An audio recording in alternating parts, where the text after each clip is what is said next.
Coming up on After the Whistle, District 6 boys and girls basketball is in full swing. We'll bring you more highlights from the games around the area. Plus, wrestling and bocce take to the floor. And an announcement that surprised the local high school community, and After the Whistle starts now. Football is finished and winter sports are in full swing. I'm Kennedy Rivers. Welcome back to After the Whistle. We'll bring you all the action from Center County and District 6 basketball, hockey, wrestling, and Penn State sports, and more. I'm Esteban Marenko.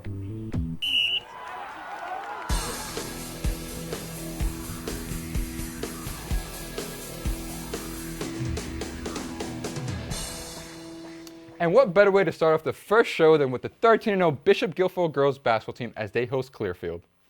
The action starts with Morgan Gregory finding her teammate Mary High, who knocks down a three-corner for the Marauders. Later in the first, then Pacheca finds herself wide open and converts the easy layup. Great shot. Second quarter, and Morgan Gregory with the steal and score as part of an 18-point performance. So gentle. Third quarter, now BG up and big with Morgan Gregory again as she knocks down a pinball three to extend the lead. Later in third, Bella Biacconi gets the pass and drains another three for the Lady Marauders. BG takes the win 62-34. The Lady Marauders advance to 14-0 and the Bison fall to 9-3. Our reporter Jenny Karamis was on the scene. Morgan Gregory played a vital role in Bishop Guilfoyle's back-to-back state championships. She scored her 1,000th career point in Bishop Guilfoyle's last game versus Bedford.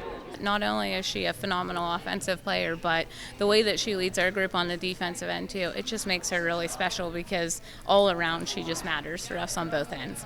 Coming off of her milestone game, Gregory was focused on defeating Clearfield. I think we have bigger goals as a team. We want to make it back and make another state championship run. Gregory added 18 points to her career total on Monday. Fellow junior and close friend, Amberlynn Pacheca added 17 points, contributing nearly a third of BG's points through her aggressive play. I think just getting to the rim and getting a lot of inside points. They kind of fouled a lot this game and they were getting a lot of calls. So, just going into them and getting that foul. Pacheca and Gregory are essential players on the court for BG, and off the court, they are best friends.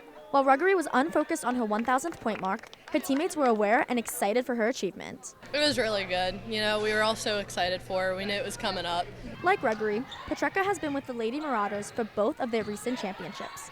Head coach Christy Kack noticed a positive trend in her confidence this game. I thought she just played really free today, and she had yesterday a really good day of practice, and I think that just transferred over tonight and helped her play a little bit looser than normal.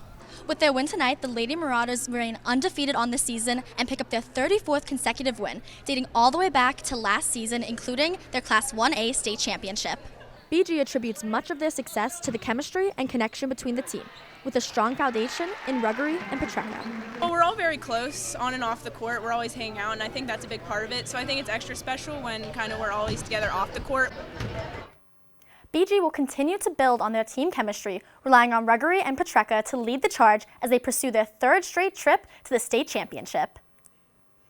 Keeping it up with girls basketball, the 6-4 State College Little Lions look to snap a two-game losing streak as they welcome the 5-9 Harrisburg Cougars.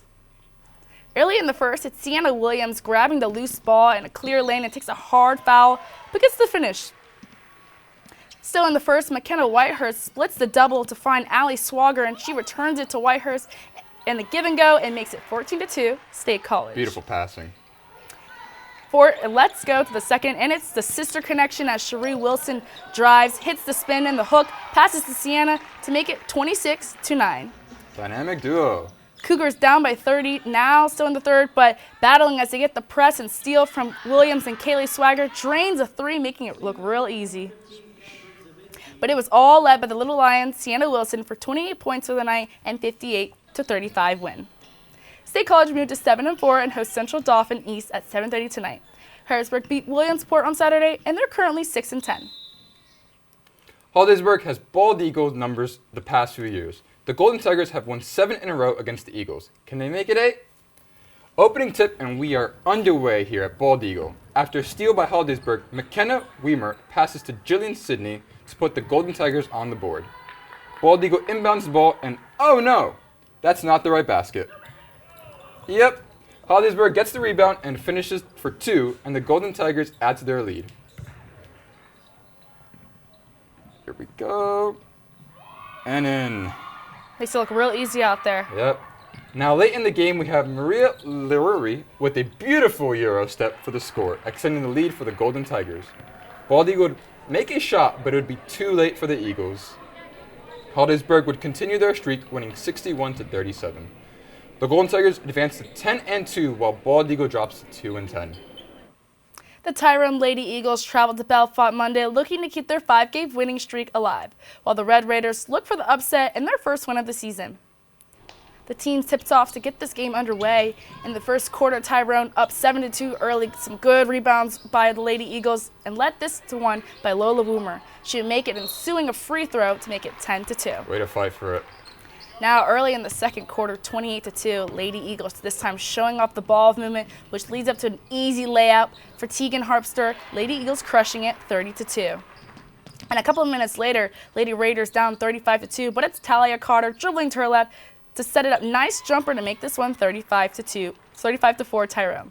Jumping into the fourth, it's 66-14 Tyrone. It's Claire Lehman on the fast break, making this nice pass up to Lola Woomer for 2 more to make it 68-14. No pressure for Tyrone as they take this one by a score of 70-18. The Lady Eagles improved to 11-4 in the season and will take on Clearfield tomorrow. Bellefonte drops to 0-10 this season and will also play tomorrow at Central. When we return, we'll take a look at some rival schools working some things out on the mat. But first, here are some basketball scores from around the state.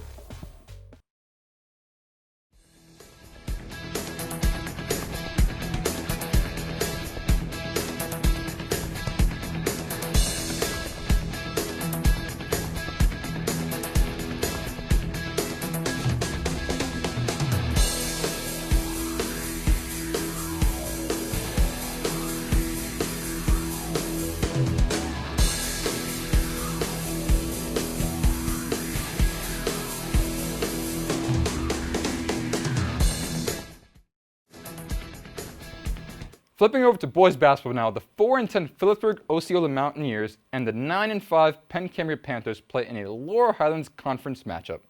The Mounties and Panthers get to play in a college venue at St. Francis.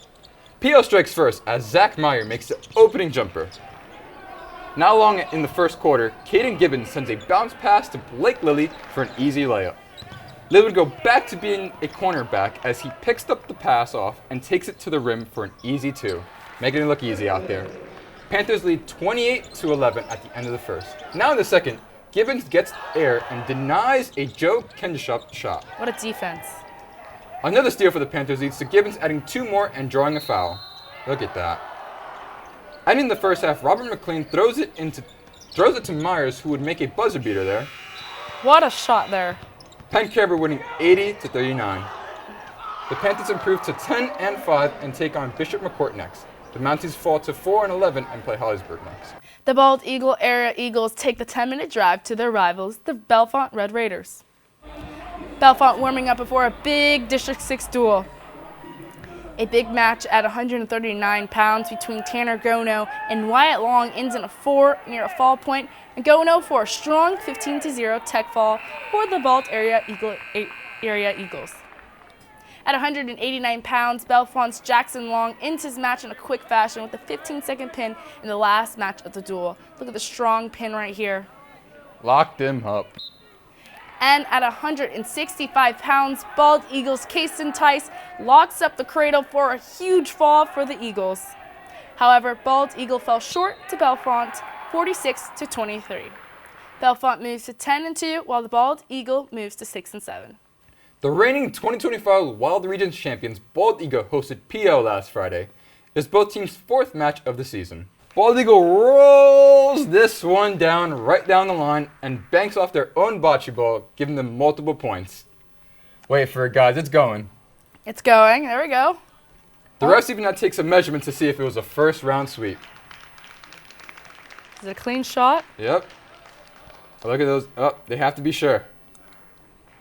Now, Carson Schultz from Bald Eagle absolutely launches this slow roller and places it right next to the Paulino. Little Italian there. This roll helped the Eagles win the first game on court 2. via a score of 8-2. So much precision in this sport. It's a true talent. And There there we it go. goes. Right on the buzzer.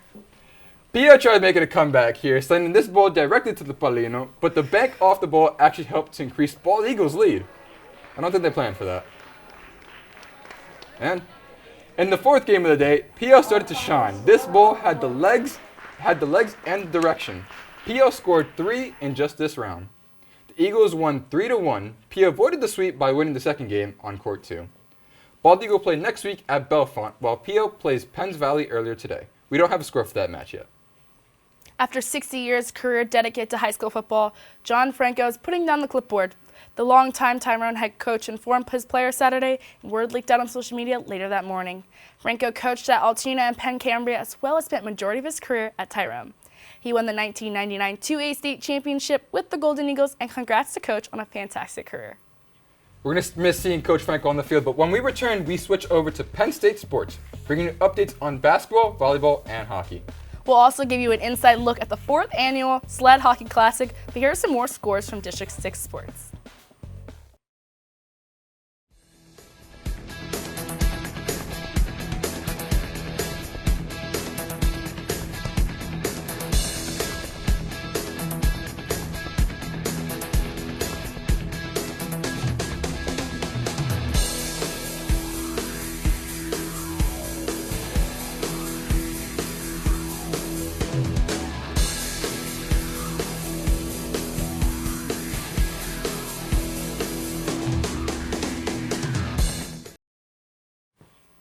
Now to the ice. Notre Dame came into Pagula this weekend looking for their first Big Ten victory, while Penn State looks to continue their win streak. The Nittany Lions welcomed the Fighting Irish to Hockey Valley last weekend. With 15 minutes left in the second period, Gavin McKenna got his first 2 goals of the night, putting Penn State up 3-2. Love a celebration down there. Physicality played a huge role in the game, and there's pushing and shoving right at the start, and this looks like we were looking at wrestling again. Tell me about it. Notre Dame's Sutter Murzati tied the game at 3 midway through the second period, keeping the game close. And then after a block shot by J.J. Weebush, Matt DeMarsco found the back of the net, making it 4-3 with 4 minutes left in the second period. Big smiles there. Penn State went on to win the game 6-3 and swept the Fighting Irish. The Blue and White improved to 16-6 and will travel to Wisconsin this weekend, while Notre Dame falls to 4-17 and 1 will face Ohio State. Penn State women's basketball held their whiteout game against the Scarlet Knights on Sunday. Our reporter Leanna Tiamson was there. It was a Big Ten showdown inside the Rec Hall Sunday afternoon as Penn State women's basketball faced the Rutgers Scarlet Knights on January 11th. With the conference play underway, the Nittany Lions entered the matchup looking to set the tone on their home floor. Rutgers pull out 76-72 victory over the Nittany Lions, tossing Penn State another tough conference loss in front of the home crowd. Penn State led by Kiyomi McMiller, who finished the game high with 27 points, adding 11 rebounds and 5 assists. Gracie Merkel also made an impact, scoring 21 points in the loss, providing constant offense on the paint. Rutgers built an early lead behind their aggressive scoring and held off several Penn State runs. Nene Najai set the tone with 20 points, while Imani Lester added 19 points and 8 rebounds. Rutgers came out with accurate baskets and defensive stops down the stretch to maintain control in the fourth quarter. Despite a close 3-pointer difference, Penn State was unable to complete the comeback on the court. The loss drops the Lady Lions further into Big Ten plays as they continue conference competition. From After the Whistle, I'm Leanna Tiamson. The Nittany Lions will play the next 2 games on the road, starting at number 25 ranked Washington. Over to men's volleyball, the 9th ranked Lewis Flyers travel to face 13th ranked Penn State. Both teams come into this match up undefeated. Midway through the first set, Daniel Habers hits a nasty swing. Carter Dittman then makes a heroic save, getting it to Sean Harvey, who passes it over the net to Lewis. What a save there, though. Then misses the return, and Penn State gets the point. Penn State up 2-0. The third set makes back-to-back diving digs, getting the ball back to Lewis, who gets it back to Peter Vimocho for a monster kill and the point for the Flyers. Penn State on match point now serves it over to Lewis, where it is saved, set, and hit out of bounds to give Penn State the point. Big celebrations there. Penn State comes out with a victory over Lewis, 3-1. Penn State remains undefeated at 4-0 and will play McIndry, while Lewis drops to 4-1 and will play Quincy University on Friday. We've seen a lot of action around District 6 and Penn State sports. Let's send it over to Julia and Noelani for our top 3 plays. Thanks, guys. We are in the midst of winter sports, so here are your top 3 plays. Coming in at number 3 takes us to Harrisburg at State College, where we have the twin-to-twin connection to give the Lady Lions an easy 2. Now coming in at number 2 is Hollidaysburg, who tips the pass to get the ball back and then sends one down to Allie Hager for the easy layup. Finally, coming in at number 1, we have this block by Penn Cambria's Caden Gibbons, who shuts down Joe Kendisova, giving the Panthers the possession. And with that, those are this week's top 3 plays. Back to you guys at the desk. Thanks, Julia. The Penn State men's hockey team was all over the ice this past weekend with wins on Friday, Saturday, and Sunday, but Sunday was a different kind of win for them. Our reporter Zach Miller has more. That's right, Esteban. The men's hockey team strapped in to meet the State College Coyotes adaptive team for the 4th annual Penn State Sled Hockey Classic. Sled hockey was designed to give people with disabilities the opportunity to play hockey. Players use specialized sleds and 2 shorter sticks with metal picks on the ends, allowing them to push themselves around the ice. The rest of the rules are pretty much the same. The event is all about raising funds and awareness for the State College Coyotes. And of course, they're playing for bragging rights. Originally started in 2023 by Penn State forward Dylan Lugris, the event has only grown. With Lugris graduating last year, forwards Reese Lawback and Dane Dowiak have taken over this tradition. And to have guys like Reese and Dane who are able to put on such an incredible event and raise so much money for our team means a lot. It allows us to do a lot, buy a lot, so we can have a fully functional and competitive team. So it does a lot, and it means so much to us. While no official total is out, Malik says the event surpassed last year's total of $18,000. It's fantastic. It's the best thing we do, and I'm just so grateful for Dylan Lugris to start it, and now Reese took it over, and it's just awesome. It's a great time. It's a lot of fun. Godowski, who was playing with the Coyotes, scored this game-tying goal.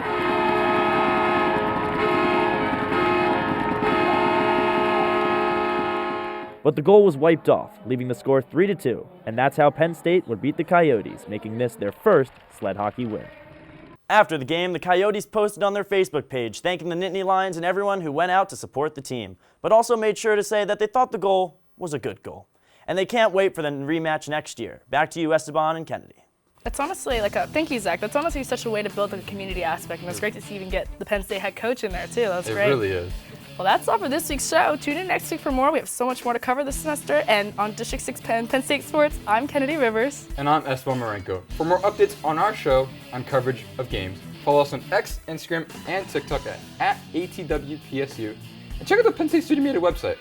We'll see you next week right here on After the Whistle.